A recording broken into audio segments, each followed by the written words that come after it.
सदाशिवसमारम्भां शङ्कराचार्यमध्यमाम् अस्मदाचार्यपर्यन्तां वन्दे गुरुपरम्पराम्।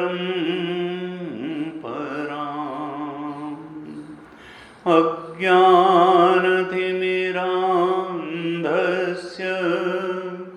ज्ञानाञ्जनशलाकया चक्षुरुन्मीलितं येन तस्मै श्री गुरवे नमः। तस्मै श्री गुरवे नमः। सच्चिदानन्दरूपाय विश्वोत्पत्त्यादिहेतवे तापत्रयविनाशाय श्रीकृष्णाय वयं नुमः।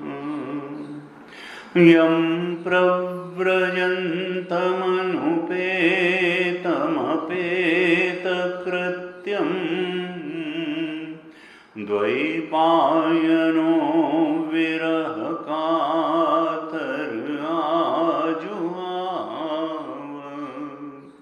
पुत्रेति तन्मयतया तरवोऽभिनेदुः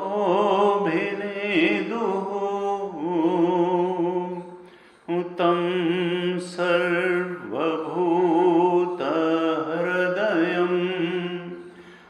मुनिमानतोऽस्मि। तं सर्वभूतहृदयं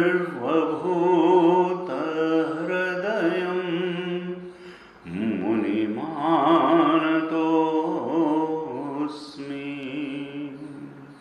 नारायणं नमस्कृत्य नरं चैव नरोत्तमं देवीं सरस्वतीं व्यासं ततो जयमुदीरयेत्। कृष्णाय वासुदेवाय हरये परमात्मने प्रणतक्लेशनाशाय गोविन्दाय नमो प्रणतक्लेशनाशाय गोविन्दाय नमो नमः। ओम। श्रीमद्भागवत महापुराण के महात्म्य पर हम चर्चा कर रहे थे। ये महात्म्य पद्म पुराण में 6 अध्यायों में मिलता है और हम 5 अध्यायों पर चर्चा कर चुके हैं और एक अध्याय, छठा और अंतिम अध्याय बचा हुआ। और उसके बाद तब फिर श्रीमद् भागवत महापुराण का जो मूल ग्रंथ है 12 स्कंधों का, वो प्रारंभ होता है। तो 5 अध्यायों में भागवत का महात्म्य बताने के क्रम में हम पिछली 2 कक्षाओं से लगभग चर्चा कर रहे हैं आत्मदेव की कथा की। नारद जी को वृंदावन में भक्ति तो युवा मिली, लेकिन ज्ञान और वैराग्य वो वृद्धावस्था और अचेत अवस्था में थे। और तब उनको ज्ञान वैराग्य को भी कैसे बल मिल जाए, वो भी युवा हो जाएं, सशक्त हो जाएं और भक्ति भी सुखी हो जाए, पुत्रों को अपने युवा देख करके प्राप्त करके, इस आशा से नारद जी ने तप किया। और तब आकाशवाणी हुई कि सत्कर्म करो। वो समझ नहीं सके कि सत्कर्म क्या है, तो आकाशवाणी ने ही कहा कि कोई साधु पुरुष तुम्हें बताएंगे कि यह सत्कर्म क्या है।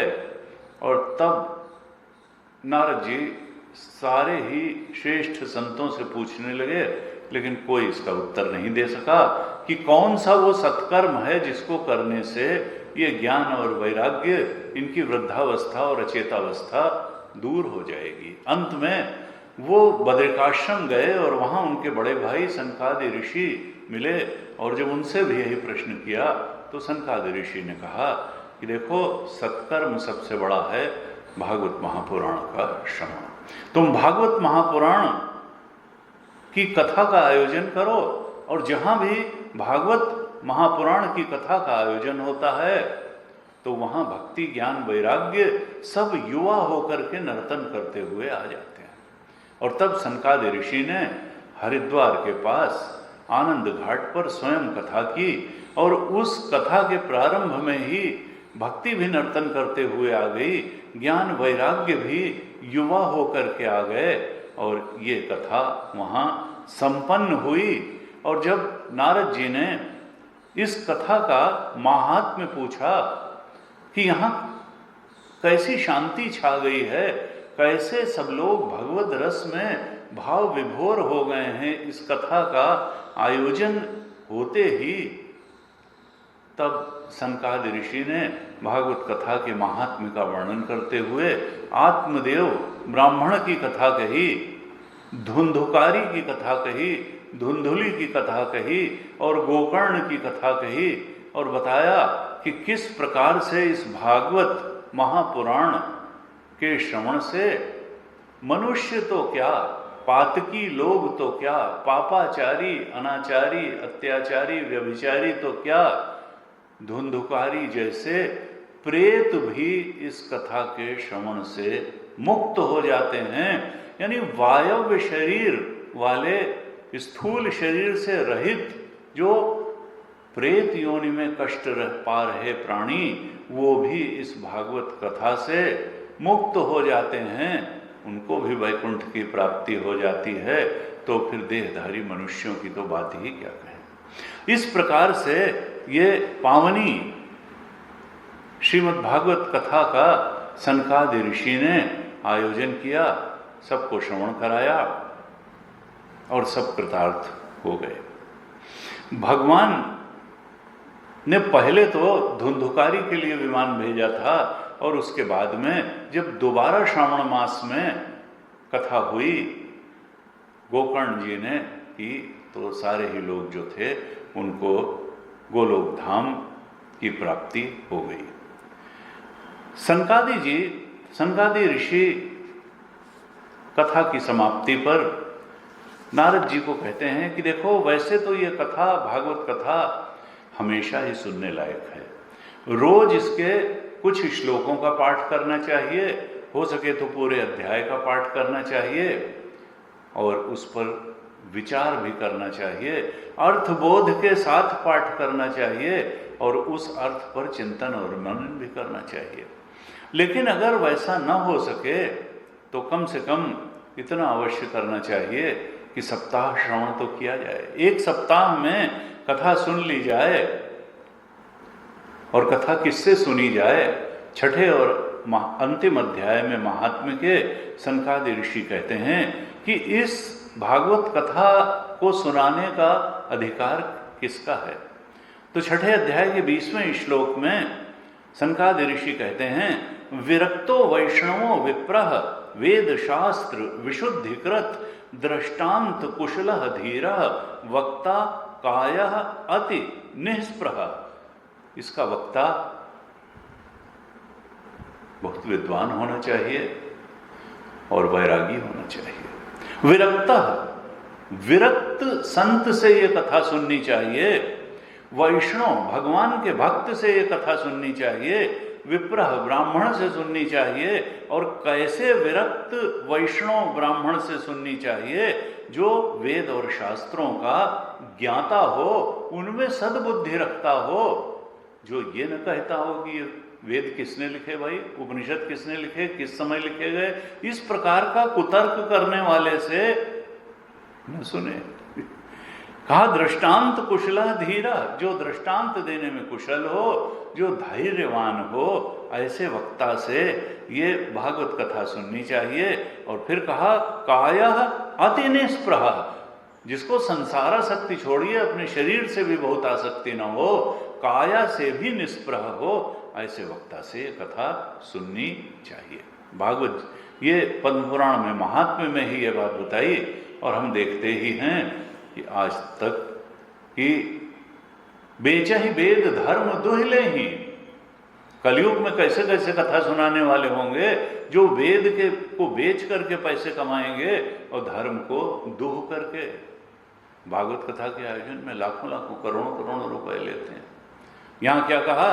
कायः अति निःस्पृहा, उसी की कथा सफल होगी, श्रोता के भी हृदय में उतरेगी, उसके भी हृदय में उतरेगी, श्रोता के लिए भी कल्याणकारी होगी, वक्ता के लिए भी कल्याणकारी होगी। जो विरक्ता वैष्णव विप्रह होगा, जो धीर होगा, जो काया अति निष्प्रह होगा, जो आसक्त व्यक्ति है, धनासक्त है, संसारासक्त है, विषयासक्त है, और तो और अपने 3 शरीरों में आसक्त है, उसकी कथा जो है उसका उद्देश्य कुछ और ही होगा। भगवत प्राप्ति की आशा उससे नहीं की जानी चाहिए। सनकादि ऋषि कहते हैं ये भागवत कथा ऐसी महान है कि ये भगवान को ही ला करके हृदय में विराजमान कर देती है। क्योंकि ये भागवत श्रीमद् भागवताख्योयम प्रत्यक्ष कृष्ण एव ही, 30वें श्लोक में कहते हैं 6ठे अध्याय के, ये श्रीमद् भागवत जो है ये मानो प्रत्यक्ष कृष्ण ही हमारे सामने हैं। भगवान की वांगमयी मूर्ति है, ये भगवान की वाणी है, भगवान का तेज इसमें समाहित हो गया है। इसलिए इतनी ज्यादा श्रद्धा और आदर बुद्धि के साथ हमको भागवत श्रवण करना चाहिए, मानो भगवान श्री कृष्ण ही इस भागवत के रूप में साक्षात हमारे सामने उपस्थित हैं। ऐसी श्रद्धा और ऐसे आदर के साथ हम अगर श्रवण करेंगे तो भवसागर से हमारा छुटकारा हो जाएगा। कथा श्रवण की एक और विधि बताते हुए 43वें श्लोक में सनकादि ऋषि कहते हैं कि देखो, उपवास करके परीक्षित ने 7 दिनों का उपवास करके कथा सुनी और 7वें दिन मुक्त हो गए। लेकिन हम सब परीक्षित हैं नहीं, नियम संयम होना चाहिए। लेकिन अगर नहीं सध रहा है तो कम से कम उतना नियम संयम कथा श्रवण के समय अवश्य साधना चाहिए जितना हमसे आसानी से सध सके। भोजन के संबंध में भी संयम हो, दिनचर्या आहार विहार के संबंध में संयम हो, वाणी व्यवहार के संबंध में संयम हो। 43वें श्लोक में कहते हैं, 43 श्लोक में, भोजनम तो वरम मन्ये कथा श्रवण कारकम न उपवासः वरः प्रोक्तः कथा विघ्न करो यदि। सनकादिक ऋषि कहते हैं कि देखो, मैं तो समझता हूं, क्योंकि भूखे भजन न होए गोपाला, अगर भूख की वजह से मन भोजन में ही रखा हुआ है और कथा में नहीं लग रहा है, तो थोड़ा खा लो और तब कथा सुनो। उपवास का कोई ऐसा नियम नहीं है कि बहुत उपवास करके ही अगर कथा सुनी जाएगी तब फलदायी होगी। भोजनम तो वर, क्योंकि उद्देश्य कथा का ठीक प्रकार से श्रवण करना है, उद्देश्य भोजन न करना नहीं है। भोजन न करने से भगवत प्राप्ति नहीं होगी। कथा का श्रवण मनन और उस नॉलेज पे मेडिटेट करने से भगवत प्राप्ति होगी, दृष्टि बदलेगी। भोजन उसमें सहायक जितना हो उतना भोजन करना, और जितना भोजन का त्याग सहायक हो उतना भोजन का त्याग करना। इसलिए उपवास मुख्य लक्ष्य न हो जाए, कथा श्रवण लक्ष्य रहे। बस इतना जो है हमको भोजन का भी संयम करना चाहिए। और इसके लिए कुछ और सूत्र बताते हैं कि देखो, जब तक कथा सुने तो ठीक प्रकार से स्थिर होकर के बैठ करके, जिससे शरीर से ध्यान हट जाए और पूरा चित्त वृत्ति कथा श्रवण में ही लग सके, इसके लिए गरिष्ठ भोजन न करे। गरिष्ठ अन्न, दाल, मधु, तेल इत्यादि का सेवन न करे। और बातचीत के लिए भी कहा कि देखो, महापुरुषों की निंदा से बचे, ऐसे लोगों से संपर्क करने से बचे जो वेद के निंदक हों, गुरु के निंदक हों, महापुरुषों के निंदक हों, ब्राह्मणों से द्वेष रखने वाले हों, वेद को न मानने वाले हों। और अपना व्यवहार कैसे रखे? सरलता का व्यवहार करे, विनय का व्यवहार करे, उदारता का व्यवहार करे। और जो विकार हैं, काम, क्रोध, लोभ, मोह, मद, मत्सर, राग, द्वेष, इनसे अपने को दूर रखे। इस प्रकार का दिनचर्या और व्यवहार और भोजन आदि बनाने से कथा का श्रवण भी ठीक प्रकार से हो पाएगा और कथा का हमको पूरा लाभ मिलेगा। कहते हैं, अत्युत्तमा कथा दिव्या कोटि यज्ञ फल प्रदा। इस प्रकार से अगर हम कथा सुनेंगे तो ये अति उत्तम कथा कोटि कोटि करोड़ों करोड़ों यज्ञों का फल देने वाली है। फिर कहते हैं कि देखो, जो अत्यंत निर्मल शुद्ध हृदय सात्विक हृदय श्रोता हैं, जो भगवान के निष्काम भक्त हैं, वो श्रवण मात्र से ही पवित्र हो जाते हैं। और जिसकी कथा श्रवण में अगर वृत्ति इधर उधर चली जाती है तो उनके लिए थोड़ा उन दोषों के शमन के लिए भी कुछ करना चाहिए, क्योंकि श्रवण में दोष रह जाता है। हम एकाग्र चित्त से श्रवण कई बार नहीं कर पाते। तो अगर ऐसा है तो उस श्रवण दोष के निवारण के लिए गीता पाठ करना चाहिए, गायत्री मंत्र द्वारा हवन करना चाहिए और विष्णु सहस्त्र नाम का पाठ करना चाहिए। ये सब करने से अगर श्रवण में कोई दोष हो गया है तो उसका शमन हो जाएगा और हम और एकाग्र चित्त से और श्रद्धा और आदर समर्पण के साथ कथा श्रवण कर सकेंगे, क्योंकि चित्त हमारा सात्विक बन जाएगा। सनकादिक ऋषि फिर कहते हैं 68 श्लोक में 6ठे अध्याय के कि ये जो श्रीमद् भागवत है, धर्म कामार्थ मोक्षाणाम साधनम स्यात् न संशय। ये जो श्रीमद् भागवत महापुराण है, इसका श्रवण मात्र ही चारों पुरुषार्थों की सिद्धि करने वाला है। धर्म, अर्थ, काम और मोक्ष चारों पुरुषार्थों की सिद्धि, भुक्ति भी मिलेगी, मुक्ति भी मिलेगी इस भागवत महापुराण के श्रवण मात्र से। कहते हैं, श्रीमद् भागवता एन एव भुक्ति मुक्ति करे स्थित है। श्रीमद् भागवत के श्रवण से भोग और मोक्ष दोनों ही हाथ में लग जाते हैं, मानो हथेली पर रखे हुए हैं।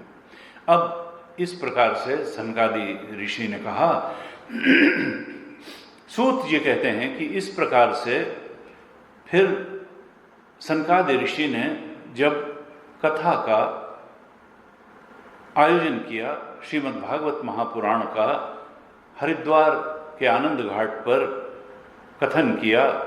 तो कथा के अंत में ज्ञान, वैराग्य और भक्ति तीनों को बड़ी पुष्टि मिली। तीनों एकदम तरुण हो गए, युवा हो गए, बलवान हो गए, उत्साह से भर गए और सब जीवों का चित्त उनकी ओर आकर्षित होने लगा। अर्थात हर श्रोता के हृदय में भक्ति भी जागृत हो गई, ज्ञान भी जागृत हो गया और वैराग्य भी जागृत हो गया। और तब नारद जी ने कहा कि मैं इस भागवत के श्रवण को ही सब धर्मों से श्रेष्ठ मानता हूँ, क्योंकि इसके श्रवण से भगवान कृष्ण की प्राप्ति हो जाती है और ये शरीर छूटने के बाद भगवान श्री कृष्ण के गोलोक की प्राप्ति हो जाती है, वैकुंठ की गोलोक की प्राप्ति हो जाती है। इस प्रकार से सूत जी ने कहा कि देखो शौनकादि ऋषियों, ऐसी जब वहाँ वार्ता हो ही रही थी तभी एक आश्चर्यजनक घटना घटी कि वहाँ घूमते फिरते हुए शुकदेव जी का पदार्पण हो गया। वहाँ शुकदेव जी आ गए। ये शुकदेव जी कौन हैं? ये व्यास जी के पुत्र हैं। व्यास नंदन है। तत्र आययो 78 श्लोक में कहते हैं, तत्र आययो षोडश वार्षिकस्तदा व्यास आत्मजः ज्ञान महाब्धि चंद्रमा कथावसाने निज लाभ पूर्ण प्रेमणा पठन भागवतम शनै शनै। तत्र आयु षोडश वार्षिकस्तदा, वहां आ गए 16 वर्षीय। कौन? व्यास आत्मज अर्थात शुकदेव। वो कैसे हैं? ज्ञान महाब्धि चंद्रमा, जैसे ज्ञान रूपी चंद्रमा, ज्ञान के महासागर से चंद्रमा उदित हुआ हो, ऐसा चंद्रमा की शीतल किरणें होती हैं। ज्ञान भी शीतलता प्रदान करता है। जैसे ज्ञान के महासागर से निकला हुआ कोई चंद्रमा आ गया हो शीतलता प्रदान करते हुए अपनी किरणों से, इस प्रकार से वहां आगमन हो गया सुखदेव महाराज का। और कब हुआ? कथावसाने, जब कथा पूर्ण हो गई थी, कथा का अवसान हो गया था। और वो कैसे थे? केवल एक शब्द कहा उनके व्यक्तित्व के परिचय के लिए, कहा निज लाभ पूर्ण। वो आत्मबोध से संपन्न थे, आत्मज्ञान से संपन्न थे, निज लाभ पूर्ण। आत्मा का लाभ उनको, संपत्ति उनके पास नहीं थी, अच्छे वस्त्र नहीं थे, वो तो निर्वस्त्र थे, वस्त्र पहनते ही नहीं थे, लेकिन आत्मा रूपी, आत्मा के ज्ञान रूपी संपत्ति उनके पास थी। निज लाभ पूर्ण, आत्मज्ञान में ब्रह्म दृष्टि उनकी स्थिर थी, वो आत्मज्ञान से भरे हुए थे। और क्या कहते हुए आए? कहा प्रेम पूर्वक प्रेमणा पठन भागवत शनै शनै, धीरे धीरे भागवत के श्लोकों का पाठ करते हुए वो उन्होंने सभा स्थल में प्रवेश किया। लोग बताते हैं, मैंने तो नहीं देखा, कि गुरुदेव भी इसी प्रकार से जब गीता प्रवचन स्थल में आते थे तो गीता के श्लोकों का पाठ करते हुए ही आते थे। तो क्योंकि उनकी वृत्ति तो वही है। जैसे ही देखा वहाँ सारे जो ऋषि मुनि जितने भी लोग उपस्थित थे, कथा कि सुखदेव जी का आगमन हो गया है, तो उनके आदर में सब खड़े हो गए, सारे ऋषि मुनि खड़े हो गए। और वहाँ व्यास जी भी बैठे थे और उनके ग्रैंडफादर पाराशर ऋषि भी बैठे हुए थे। जाने कितने बड़े बड़े ऋषि महर्षि वहां बैठे थे, लेकिन सब खड़े हो गए। कोई कहेगा वो तो 16 वर्ष के बालक हैं, उनको देख करके इतना आदर देने का क्या था? उनको तो आकर के सबके चरण छूने चाहिए थे। तो हमारे यहाँ कहा देखो, आयु वृद्धि सब कुछ नहीं होता, ज्ञान वृद्ध बहुत बड़ी बात है। ज्ञान वृद्ध होना आयु वृद्ध होने से बहुत श्रेष्ठ है। हम अगर आयु वृद्ध हो गए और ज्ञान वृद्ध न हुए तो ऐसी वृद्धावस्था का शास्त्र में बहुत आदर नहीं है। वो तो जिंदा रह गए तो सभी वृद्ध हो जाएंगे, लेकिन ज्ञान वृद्ध होने के लिए तो गुरुचरणों में बैठना पड़ेगा, साधना करनी पड़ेगी, श्रवण मनन निधिध्यासन करना पड़ेगा, अंतःकरण का शोधन करना पड़ेगा, कर्मयोग करना पड़ेगा, भक्ति योग करना पड़ेगा, गुरूप शक्ति करनी पड़ेगी। अहंकार में रहने वाला बुढ़ा तो हो जाता है, लेकिन निज लाभ पूर्ण नहीं हो पाता, वो ज्ञान वृद्ध नहीं हो पाता। लेकिन ऐसे वो ज्ञान, आत्मज्ञान से भरे हुए ब्रह्म दृष्टि जिनकी स्थिर है, ऐसे वो सुखदेव जी वहां आए और नारद जी ने उनको प्रेम पूर्वक उच्च आसन पर बैठाया, उनका पूजन किया। और तब सुखदेव जी ने कहा कि अब आप लोग मेरी निर्मल वाणी सुनिए।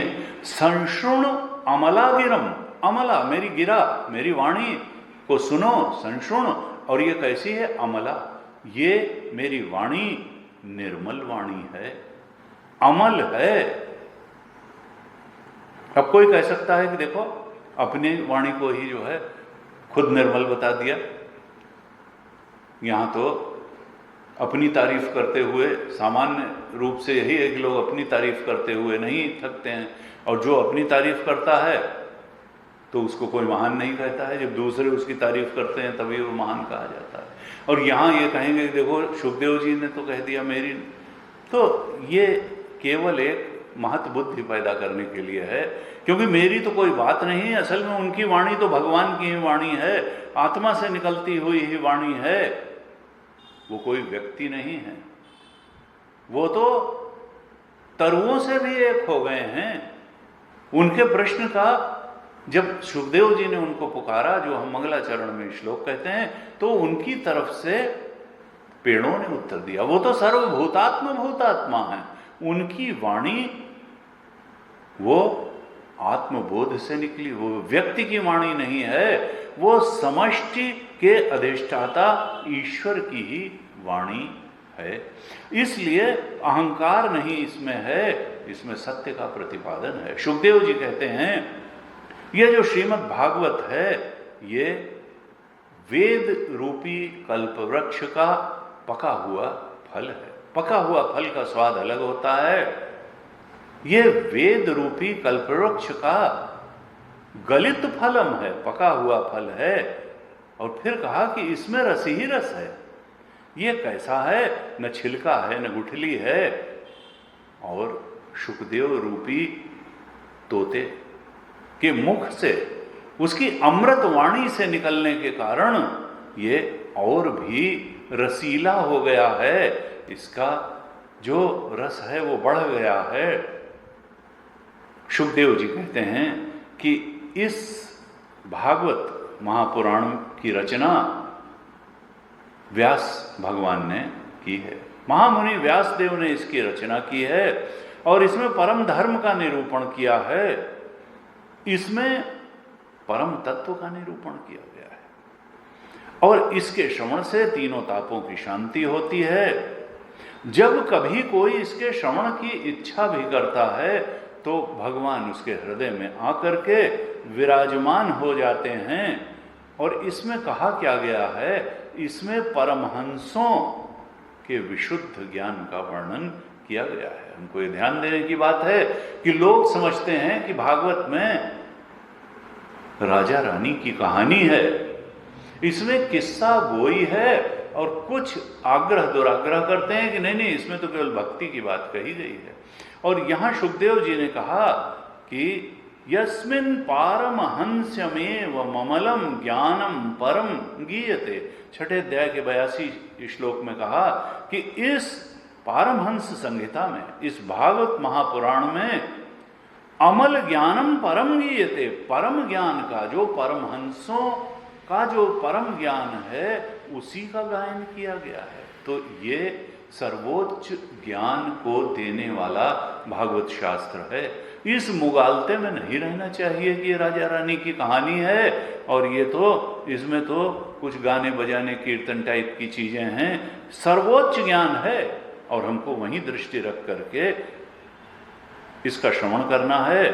फिर कहते हैं सुखदेव जी, यत्र ज्ञान विराग भक्ति सहितम नैष्कर्म्यम आविष्कृतम, इसमें ज्ञान, वैराग्य और भक्ति और निष्काम कर्मयोग सब का वर्णन है, और ये सब क्या हैं? मोक्ष को प्रदान करने वाले हैं। ज्ञान, भक्ति और वैराग्य का भी वर्णन है और मोक्ष का भी वर्णन है।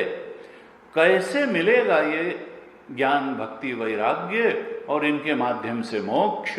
कहा तत्श्रवणन प्रपठन विचारण परः भक्त्या विमुच्येन नरः। इस भागवत महापुराण का भक्ति पूर्वक श्रवण किया जाए, पाठ किया जाए, इसके अर्थ पर मनन किया जाए तो मुक्ति हो जाती है।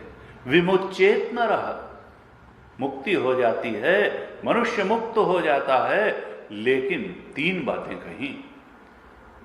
श्रवण करे, श्रवण नहीं मिल रहा है तो पाठ करे, और श्रवण और पठन करने के बाद उसके अर्थ पर विचार करे। और कैसे करे? सेलेक्टिव लिसनर बन करके, और उस पर कि अच्छा देखते हैं जरा इसमें क्या बात ठीक कही गई है, हम इसमें से भी देख लें भाई। नहीं, निर्णय देते हुए नहीं, पूरी सब बात उसमें ठीक कही गई है, और उससे अगर कोई अलग मान्यता आपकी है तो वही गलत है।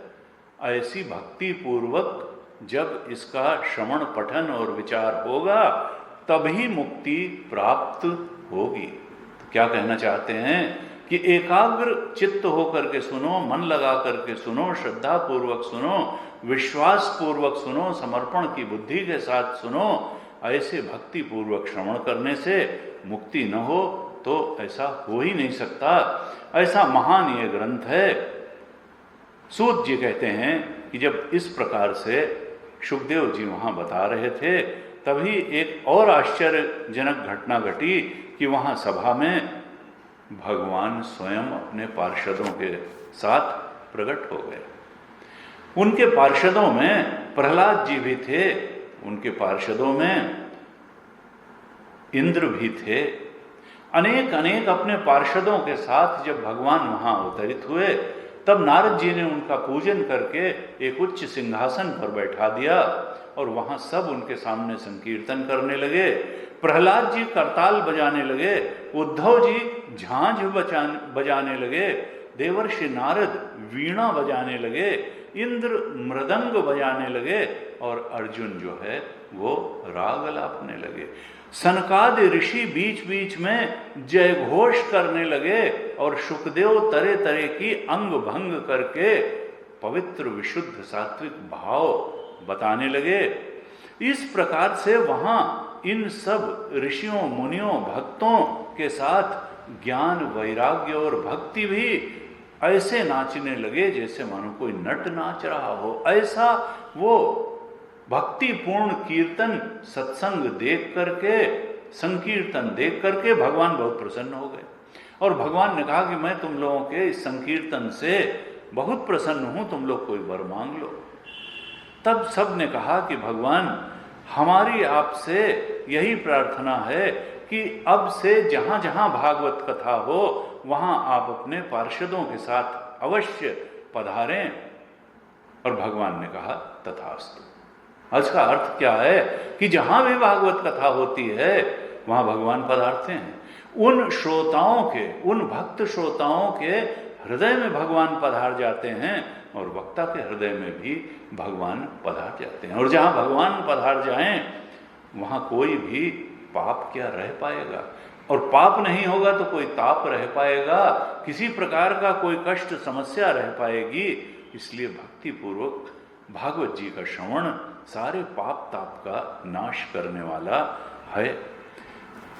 सूत जी कहते हैं कि उस कथामृत का पान करने से सब लोगों को बड़ा आनंद हुआ, सबका मोह नष्ट हो गया, सब प्रसन्न होकर के, शांति पा करके अपने अपने स्थान में चले गए। और तब शुकदेव जी ने अपने पुत्रों के साथ भक्ति माता को भागवत शास्त्र में समाहित कर दिया, स्थापित कर दिया। इसीलिए भागवत का सेवन करने से भक्ति, ज्ञान और वैराग्य श्रोता और वक्ता के हृदय में आ जाते हैं और भगवान स्वयं ही आ जाते हैं। इस प्रकार से ये वर्णन यहाँ है। अब शौनक जी पूछते हैं सूत जी से कि भगवान ये कथा कब हुई? शुकदेव जी ने राजा परीक्षित को कब कथा सुनाई, गोकर्ण ने धुंधुकारी को कब सुनाई, और सनकादि ऋषि ने नारद जी को कब कथा सुनाई।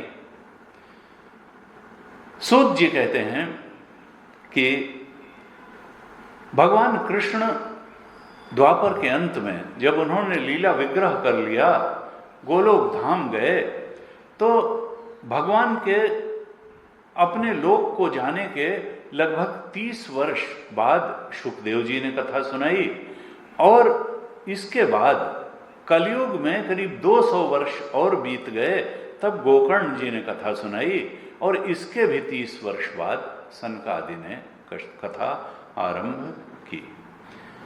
सूत जी कहते हैं 97 श्लोक में कि कलो भागवती वार्ता भव रोग विनाशिनी। ये कलयुग में जो भागवत की कथा है, ये भव रोग की औषधि है, भव रोग का नाश करने वाली है।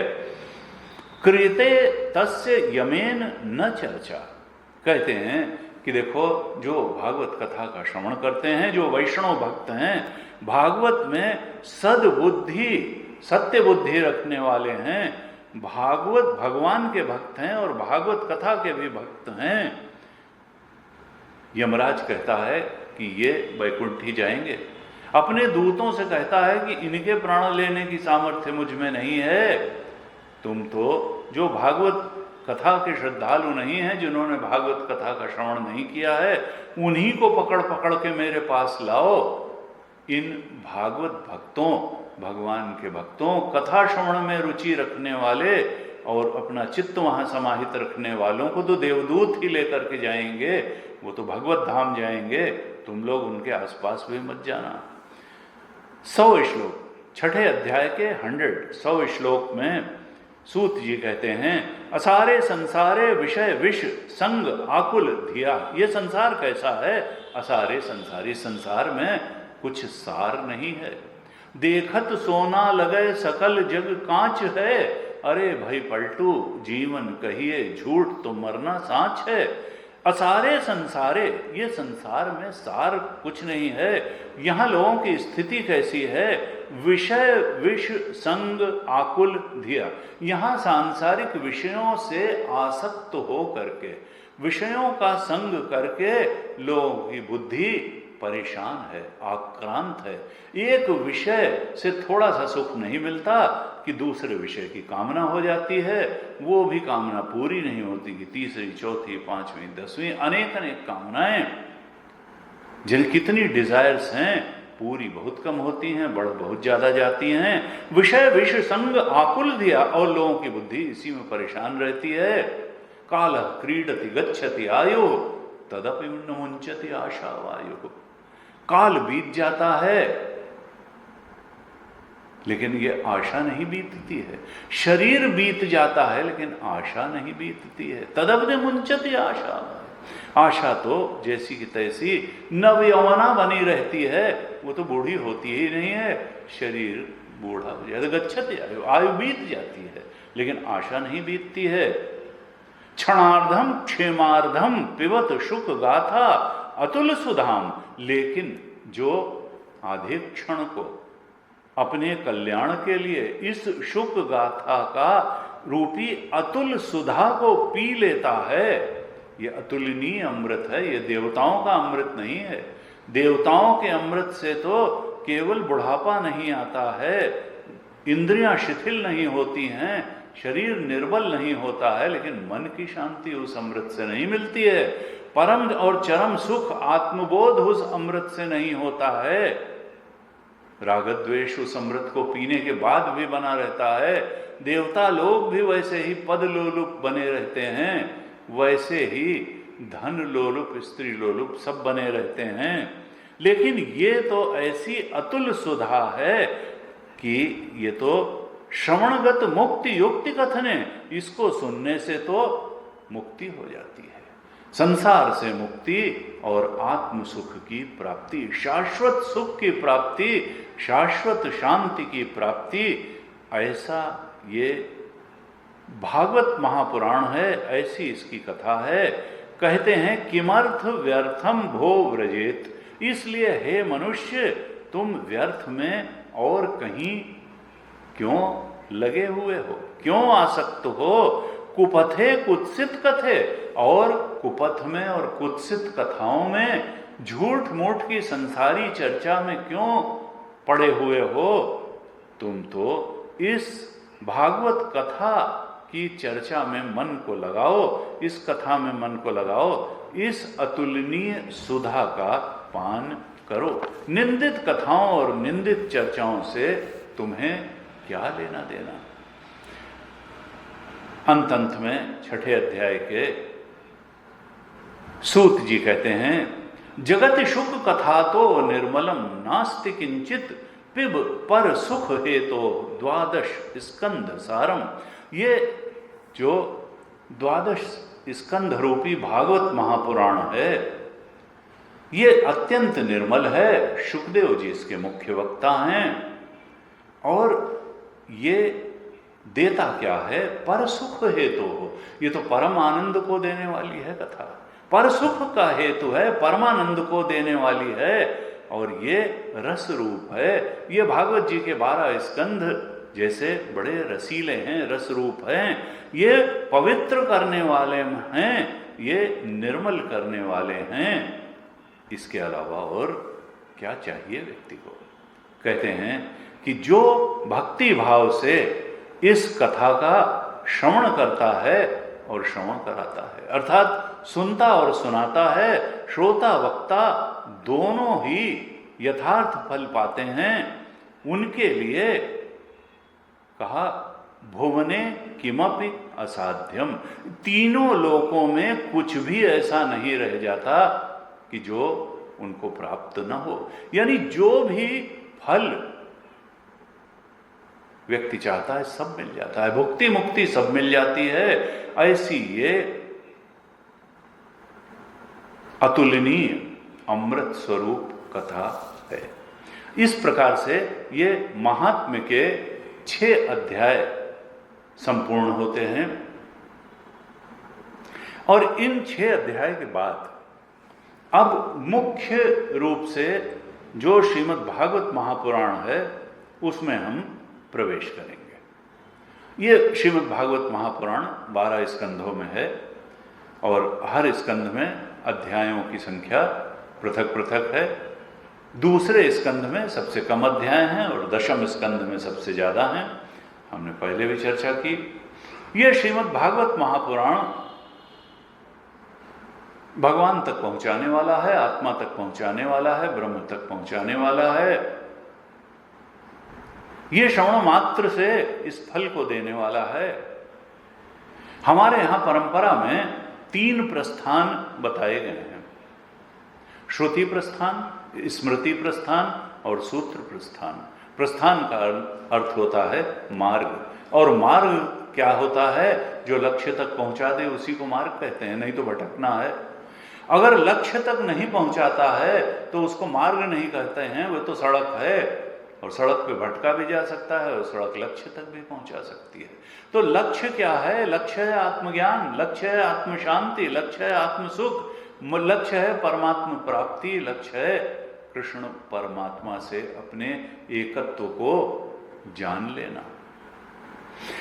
वहां तक जो पहुंचा दे मार्ग, वो प्रस्थानत्रयी। हमारे यहां परंपरा से कहा गया, श्रुति के निर्देशों पर चलोगे तो वहां तक पहुंच जाओगे, स्मृति गीता के अनुसार अगर जीवन जियोगे, दृष्टि बनाओगे तो वहां तक पहुंच जाओगे, और ब्रह्म सूत्र के अनुसार जो उसमें व्यास भगवान ने बताया, अगर उसके अनुसार तुम जीवन में उन सूत्रों का अनुकरण करोगे तो भी ब्रह्मबोध तक पहुंच जाओगे। तो 3 तो हमारे यहां प्रस्थानत्रयी कही गई, लेकिन संतों ने कहा कि यह भागवत महापुराण भी चतुर्थ प्रस्थान ही है। इसको चौथा प्रस्थान कह सकते हैं, उस परम सत्य आत्मा के ब्रह्मत्व तक पहुंचने के लिए। ये एक सीधा मार्ग है, सरस मार्ग है, इसलिए इसको भी कम करके नहीं आंकना चाहिए। ऐसा ये जो श्रीमद् भागवत महापुराण है, इसमें प्रथम अध्याय अधिकारी स्कंध है। देखिए, हर जो स्कंध हैं, 12 स्कंध, उनमें एक विशेष बात बताई गई है। तो यह जो प्रथम स्कंध है, इसका संतों ने, ऋषियों ने, महर्षियों ने नाम दिया अधिकारी स्कंध, क्योंकि हर विद्या के लिए एक अधिकारित्व चाहिए। तो ये जो ब्रह्म विद्या है, अध्यात्म विद्या है, जो सर्वोच्च को देने वाली है, सर्वोच्च बोध को देने वाली है, जो मुक्ति को देने वाली है, इसके लिए, इस विद्या को प्राप्त करने के लिए, ग्रहण करने के लिए अधिकारी कौन है? तो ये है अधिकारी स्कंध। इसमें बड़ा स्पष्ट रूप से बताया जाएगा कि इस भागवत महापुराण का, इसमें बताई गई ब्रह्म विद्या का अधिकारी कौन है। प्रथम अध्याय के जो प्रारंभ के 3 श्लोक हैं, ये बड़े ही महत्वपूर्ण हैं और बहुत ही ध्यान से श्रवण करने लायक हैं। प्रथम श्लोक, द्वितीय श्लोक और तृतीय श्लोक बड़े प्रसिद्ध श्लोक भी हैं। आप लोगों में से ज़्यादातर लोग तो इनको जानते होंगे, फिर भी इनके अर्थ को बार बार मन में लेने से हमारी सत्य के बारे में दृष्टि बड़ी स्पष्ट हो जाती है। हम पहले श्लोक पर थोड़ा विचार करते हैं। पहला श्लोक क्या कहता है, एक बार इसका पाठ कर लेते हैं और उसके बाद विचार। जन्माद्यस्य यतः अन्वयात् इतरतः चार्थेष्वभिज्ञः स्वराट् तेने ब्रह्म हृदयादि कवये मुह्यन्ति यत्सूरयः तेजो वारिमृदां यथा विनिमयः यत्र त्रिसर्गो मृषा धाम्ना स्वेन सदा निरस्तकुहकं सत्यं परं धीमहि।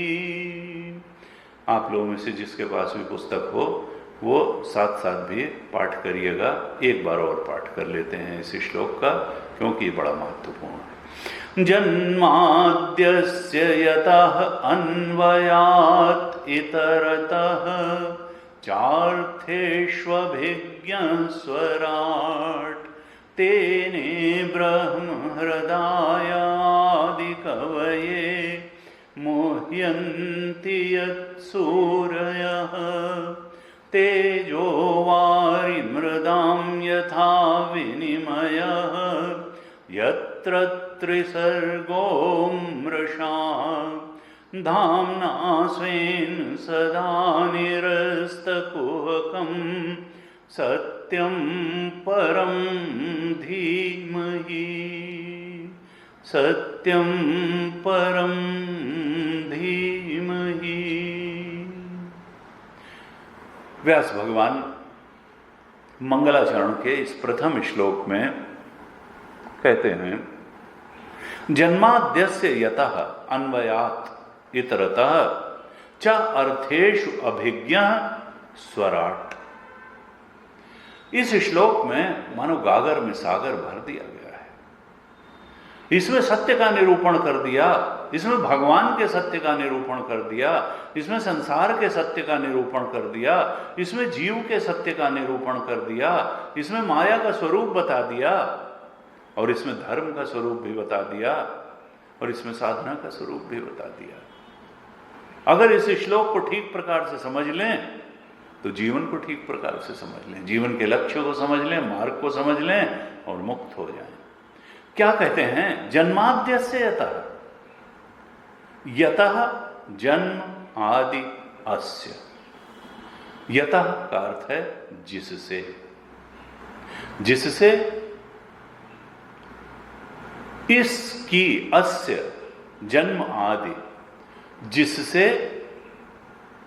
इसकी, इसका जन्म आदि है। किससे किसका जन्म आदि है? यतः अस्य जन्म आदि, कहा जिस परमात्मा से। यतः का अर्थ क्या है? जिस परमात्मा से, अस्य का अर्थ क्या है, इस संसार का, जिस परमात्मा से इस संसार का, इस सृष्टि का, इस जगत का जन्म आदि है, जन्म आदि विकार है जिसका, जो इंडिविजुअल लेवल पे है वही टोटल लेवल पे भी है। यथा पिंडे तथा ब्रह्मांडे, हमारे इस शरीर रूपी पिंड का की गति क्या है कि इसका जन्म होता है, फिर रहता है, 60, 70, 80, 90 साल रहता है। तो जन्म होता है, स्थिति रहती है, और फिर एक दिन इसका प्रलय हो जाता है, इसका नाश हो जाता है। समष्टि में भी ऐसा ही है। ये जगत एक दिन उत्पन्न होता है, फिर एक काल तक रहता है, और फिर प्रलय में इसका नाश हो जाता है। यथा पिंडे तथा ब्रह्मांडे, जैसे व्यष्टि का ये स्थूल शरीर उत्पन्न होता है, स्थित रहता है और नष्ट हो जाता है, ऐसे ही ये जगत भी उत्पन्न होता है, स्थित रहता है और प्रलय नष्ट हो जाता है। तो जन्म आदि अस्य, इस जगत की उत्पत्ति, स्थिति और लय है। ये लय किससे होता है? देखिए, हर बदलती हुई चीज का अधिष्ठान न बदलने वाला होता है। अगर साइकिल का पहिया घूम रहा है तो एक स्थिर धुरी है, उस स्थिर धुरी पर ही सारा वो चक्र घूमता है। अगर धुरी घूमने लगे तो चक्र तो गड़बड़ हो जाएगा। तो हर घूमती हुई चीज के केंद्र में एक न घूमने वाली चीज होनी चाहिए। हर घूमती हुई घटना के केंद्र में एक न घूमने वाला सत्य होना चाहिए। इस परिवर्तनशील जगत में, इन परिवर्तनशील प्राणियों के केंद्र में एक न परिवर्तन करने वाली सत्ता है। कुछ लोग कहते हैं, गुरुदेव कहते थे कि there is only one constant in this universe and that is change. अरे, इसके आगे की भी बात वो कहते थे, गीता कहती है, भागवत कहती है कि ऐसा नहीं है कि there is only one constant and that is change. नहीं, इस चेंज के नीचे एक चीज है जो वास्तव में कांस्टेंट है, और वो चेतन है, वो आत्मा है, वो परमात्मा है। बदलती हुई चीज तो अध्यास मात्र है, प्रतीति मात्र है। जो त्रिकालेति तिष्ठति न हो उसको सत्यम कैसे कहेंगे? लेकिन इन बदलने वाले असत के अधिष्ठान में एक सत्य है जो बदलता ही नहीं है, और उसी का नाम परमात्मा है, उसी का नाम चेतन है। वही हमारा अपना आपा है, वही जगत का भी अधिष्ठान है, वही हमारा भी अधिष्ठान है, वही परमात्मा का भी अधिष्ठान है। वो एक अखंड सर्वव्यापक है, वो ब्रह्म है, वो बदलने वाला नहीं है। कहा उसी परमात्मा से इस सृष्टि, इस जगत की, संसार की जन्म, स्थिति और प्रलय होता है। यतः अस्य जन्म आदि, और फिर वो कैसा है जब वही कारण है और ये जगत कार्य है, तो क्या वो कैसा कुम्हार और घड़े की तरीके से कारण है? क्योंकि कुम्हार ही घड़ा बनाता है, मिट्टी से बनाता है, और उसके लिए उसको चाक, डंडा, सूत आदि की आवश्यकता होती है। तो कुम्हार को कहते हैं कि कुम्हार तो निमित्त कारण है और मिट्टी उसका उपादान कारण है, और वो चाक, डंडा, सूत आदि कारण कारण हैं। तो परमात्मा से अगर ये सृष्टि बनी, ये संसार, ये जगत बना, तो परमात्मा कैसा कारण है? निमित्त कारण है कि उपादान कारण है कि करण कारण है? वो परिणमित हो करके बना या अव्यय रहते हुए ही बना? कैसा कारण है? कहा अन्वयात अर्थेषु, इस संसार के जितने भी पदार्थ हैं और प्राणी हैं उनमें वो गया हुआ है, प्रविष्ट है। अन्वयात, अन्वय है उसमें। जैसे घड़े के कण कण में मिट्टी अन्वित है, ऐसे ही इस सृष्टि के इन प्राणी पदार्थों के कण कण में परमात्मा गया हुआ है, अन्वित है। आप जहां भी छुओगे असल में परमात्मा को ही छू रहे हो। दृष्टि दोष के कारण हमको भेद सत्य लगता है, वास्तव में वहां निमित्त कारण भी परमात्मा है, वहां उपादान कारण भी परमात्मा है, और वहां करण कारण भी परमात्मा है। और परमात्मा कुछ बदल करके ये सब बना है? कहा नहीं, वो ये सब बना भी है और इससे अलग भी है, इतरतः बन भी गया और बच भी गया और इससे भिन्न लक्षण वाला है। परमात्मा, ये जगत कैसा है? जगत असत है, ये जगत दुख रूप है और ये जगत अज्ञान रूप है। इसकी माताजी अज्ञान है, अज्ञान से उत्पन्न हुआ है ये जगत, ये असत है और ये दुख रूप है। और परमात्मा जिससे ये जगत बना वो इससे भिन्न लक्षणों वाला है। और वो परमात्मा के लक्षण क्या हैं? कहा वो तो सत है, वो तो चेतन है, वो तो आनंद रूप है, जो आनंद सिंधु सुख राशि। और ये जगत, ये इसका उल्टा लक्षण वाला है, ये असत है, ये अज्ञान रूप है और ये दुख रूप है। तो जो परमात्मा जिससे इस जगत की उत्पत्ति स्थिति लय है, वो इसमें अन्वित है, इसके प्राणी पदार्थों में अन्वित है, लेकिन वो इससे भिन्न लक्षणों वाला है, इतरतः है। और उसका स्वरूप कैसा है? कहा अभिज्ञ। अभिज्ञ का अर्थ क्या है? कि वो चेतन स्वरूप है। अभिज्ञ, वो जड़ नहीं है, वो तो चेतन है, वो तो ज्ञान स्वरूप है, वो तो सर्वज्ञ है, वो तो चेतन स्वरूप है। और कहा स्वराट, वो स्वयं प्रकाश है, वो सेल्फ इफल्जेंट है। उसका ज्ञान उधार का लिया हुआ नहीं है। बुद्धि का ज्ञान तो आत्मा से उपकृत होकर के बुद्धि ज्ञानी बनती है, लेकिन वो तो स्वयं प्रकाश है, वो तो सेल्फ इफल्जेंट है। तस्य भाषा सर्वमिदं विभाति, कठोपनिषद में आया, उसके प्रकाश से ही सब कुछ प्रकाशित है। न तत्र सूर्यो भाति न चंद्र तारकम नेमा विद्युतो भांति कुतोयम अग्नि तमेव भांतम अनुभाति सर्वम। उसके प्रकाश से ही सब कुछ प्रकाशित है। तमेव भांतम अनुभाति सर्वम और तस्य भाषा सर्वमिदं विभाति। ये सूरज में भी जो प्रकाश है वो उसका है, नेत्र में जो ज्योति है वो उसकी है, चंद्रमा की ज्योति भी उसकी है, अग्नि की ज्योति भी उसकी है। ये सब ज्योतियां इनका प्रकाश इनका नहीं है, वो आत्मा के प्रकाश से ही थोड़ा बहुत प्रकाश ले करके ये इतने प्रकाशित हैं। तस्य भाषा, हमारी बुद्धि भी जो प्रकाशित है, हमारा चिंतन जो प्रकाशित है, कान में जो सुनने की शक्ति है, आंख में जो देखने की शक्ति है, जिह्वा में जो रसास्वादन की शक्ति है, वो सब शक्ति, ये जो ज्ञान शक्तियां हैं, वो उसी परमात्मा की ज्ञान शक्ति से अनुग्रहित होकर के इंद्रियां भी ज्ञान ग्रहण करने में समर्थ हैं, सूर्य प्रकाशित करने में समर्थ है, नेत्र देखने में, और चंद्रमा सुधा बरसाने में समर्थ है। लेकिन जो स्वराट है, जो स्वयं प्रकाश है, वो तो वही परमात्मा है जो जगत का कारण है, वही चेतन स्वरूप है, वो जड़ नहीं है। ये थोड़ा भौतिकवादियों को इसमें सोचना पड़ेगा, जो कहते हैं कि नहीं साहब, वो सूरज से एक टुकड़ा अलग हुआ और उसके बाद में वो आग का गोला था, बरसात शुरू हुई और बहुत सारा पानी हो गया और फिर उसमें क्या हुआ कि एमिनो एसिड बन गया और उसके आसपास प्रोटीन कवरिंग आ गई और फिर एक प्रिमिटिव जो है जीव बन गया, बैक्टीरिया वायरस जैसा, और फिर जो है उससे प्रोटोजोआ और फिर एनिलिडा और तमाम होते हुए मैमल तक आ गए और मैमल में फिर टॉप मैमल मनुष्य आ गया। नहीं, हमारे यहाँ ऋषि चिंतन कहता है कि वो तो स्वराट है, वो तो चेतन है, ये जड़ से सृष्टि नहीं हुई है, चेतन से हुई है। और चेतन बदल करके कुछ बनता नहीं है।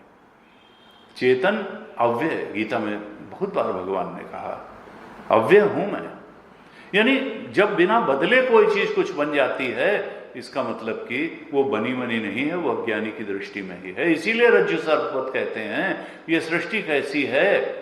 रस्सी ही बिना कुछ बदले हुए सांप बनती है, आकाश बिना कुछ बदले हुए नीलिमा बनता है, मृग मरीचिका में बिना जल हुए जल बन जाता है, सीप बिना बदले हुए चांदी बन जाती है। तो क्या है कि हम वहां वो देख लेते हैं। ये अज्ञानी की दृष्टि में ही सृष्टि है, परमात्मा की दृष्टि से तो सृष्टि है ही नहीं। न च मस्थानि भूतानि पश्यमे योगमैश्वरम भूत भ्रन न च भूतस्थ मम आत्मा भूत भावना, 9वें अध्याय के 5वें श्लोक में कहा। तो भगवान कहते हैं मैं सब कुछ बन करके भी कुछ नहीं बना हूं, ये जगत होते हुए भी नहीं है। संसार स्वप्न तुल्यो ही राग द्वेषादि संकुलः स्वकाले सत्यवद भाति प्रबोधे सती सद्भवेत्। अज्ञानी की दृष्टि में बहुत कुछ है, ज्ञानी की दृष्टि में परमात्मा के अलावा कुछ है ही नहीं। यहां पहले श्लोक में कहा जन्माद्यस्य यतः अन्वयात् इतरतः च अर्थेषु अभिज्ञः स्वराट। परमात्मा से उत्पन्न ये जगत, इसकी उत्पत्ति स्थिति और प्रलय है, यानी परमात्मा है इसका कारण है। परमात्मा इसके कण कण में समाया हुआ है। और परमात्मा कैसा है? स्वयं प्रकाश और चेतन है। कहते हैं तेने ब्रह्म हृदय आदि कवये। ये जो ज्ञान है, जो सत्य का ज्ञान है, ये कैसे प्रकट हुआ? कहा उस परब्रह्म परमात्मा ने ही आदि कवि अर्थात ब्रह्मा जी को संकल्प मात्र से ब्रह्मा जी के हृदय में ये वेदों का ज्ञान प्रवेश करा दिया। यानी प्रथम ज्ञानी कौन है? भगवान से ही सृष्टि भी आई और भगवान से ही ज्ञान भी आया। सृष्टि को उत्पन्न स्थिति और लय करने वाले भी भगवान हैं। और जो प्रथम जीव है ब्रह्मा, उन आदि कवि प्रथम जीव ब्रह्मा को ज्ञान देने वाले भी परमात्मा ही हैं।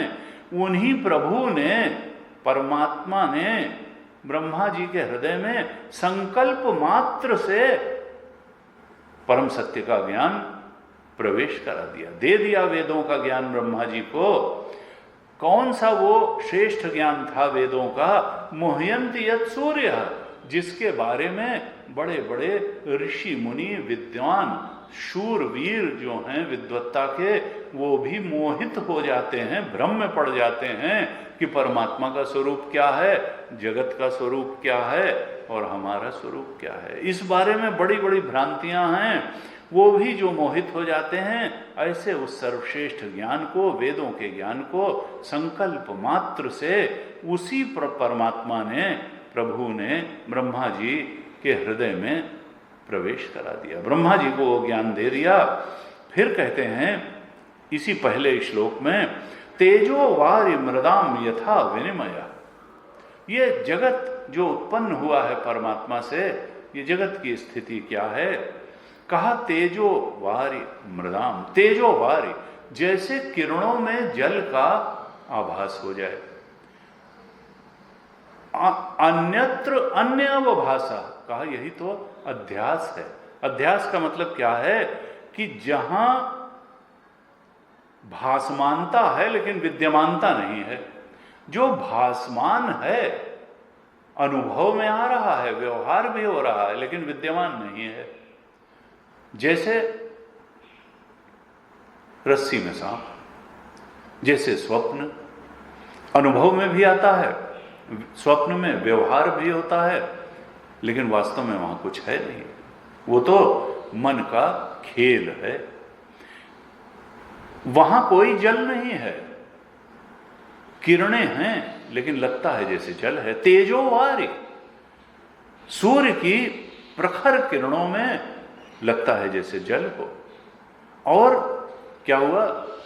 महाभारत में प्रसंग आता है कि मैदानों ने ऐसी सभा बनाई थी युधिष्ठिर महाराज के लिए कि जिस महल में जहां ऐसे स्थान थे कि जहां पर स्थल था वहां जल का आभास होता था, और जहां जल था वहां स्थल का आभास होता था। तो दुर्योधन गया और उसको लगा कि यहां तो जमीन है, यहां तो थल है, और वो सामान्य रूप से चलता हुआ पानी में गिर पड़ा। कहते हैं तभी कृष्ण ने इशारा किया और भीम हंसे। कुछ लोग कहते हैं द्रौपदी भी हंसी, और इस पर वो बड़ा नाराज हो गया। इस पर वो बड़ा क्षोभग्रस्त हो गया और कहते हैं महाभारत की पहली शुरुआत थी। यद्यपि महाभारत में ऐसा कोई उल्लेख नहीं है कि द्रौपदी हंसी। हाँ, भीम अवश्य हंसे और कृष्ण के इशारे पर हंसे और लोग भी हंसे, लेकिन द्रौपदी तो वक्ता थी, वो ऐसा अमर्यादित आचरण नहीं कर सकती, उसका कहीं हंसने का उल्लेख नहीं है। कहा वारि मृदाम, जहां मिट्टी है वहां जल का आभास जब हो जाता है तो ये क्या है? ये तो दृष्टि का ही दोष है। जैसे यथा विनिमय, जैसे ये भ्रांतियां हो जाती हैं, जैसे किरणों में जल की भ्रांति हो जाती है, जैसे मिट्टी में जल की भ्रांति हो, जल जहां पर है वहां मिट्टी की भ्रांति हो जाती है। यत्र त्रिसर्गो मृषा, जिस अधिष्ठान में ये तीनों अवस्थाएं हैं तो झूठ लेकिन लगती हैं सच्ची।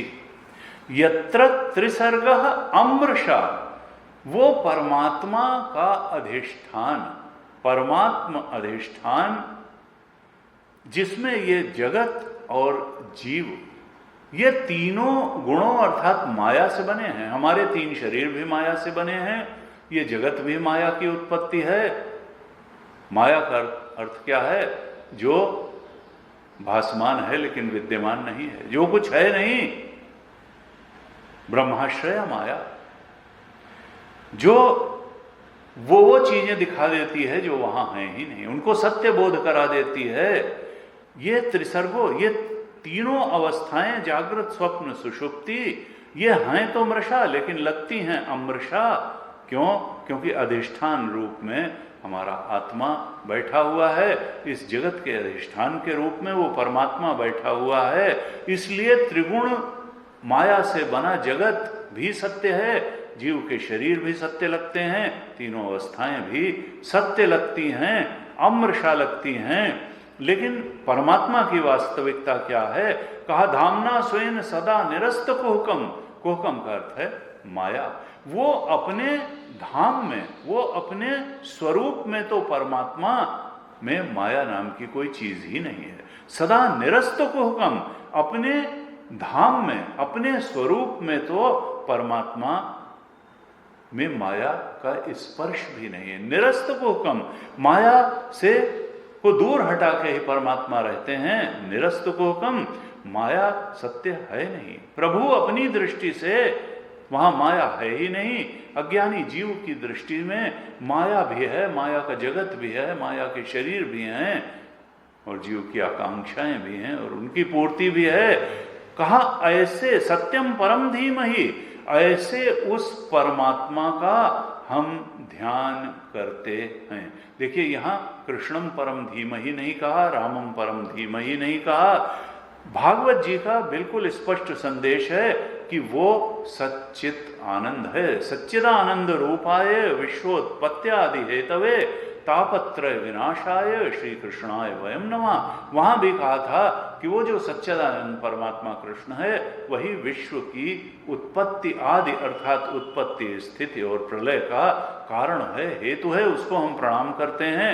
यहां कहा उसी सच्चिदानंद जो जगत का कारण है और जो जगत में समाया हुआ है और जिसके कंपैरिजन में जगत जीव सब असत है, वही परम सत्य है, उसी का हम ध्यान करते हैं। ऐसे उस सत्स्वरूप, चेतन स्वरूप, स्वराट अभिज्ञ सत्य परमात्मा का धीमहि हम ध्यान करते हैं।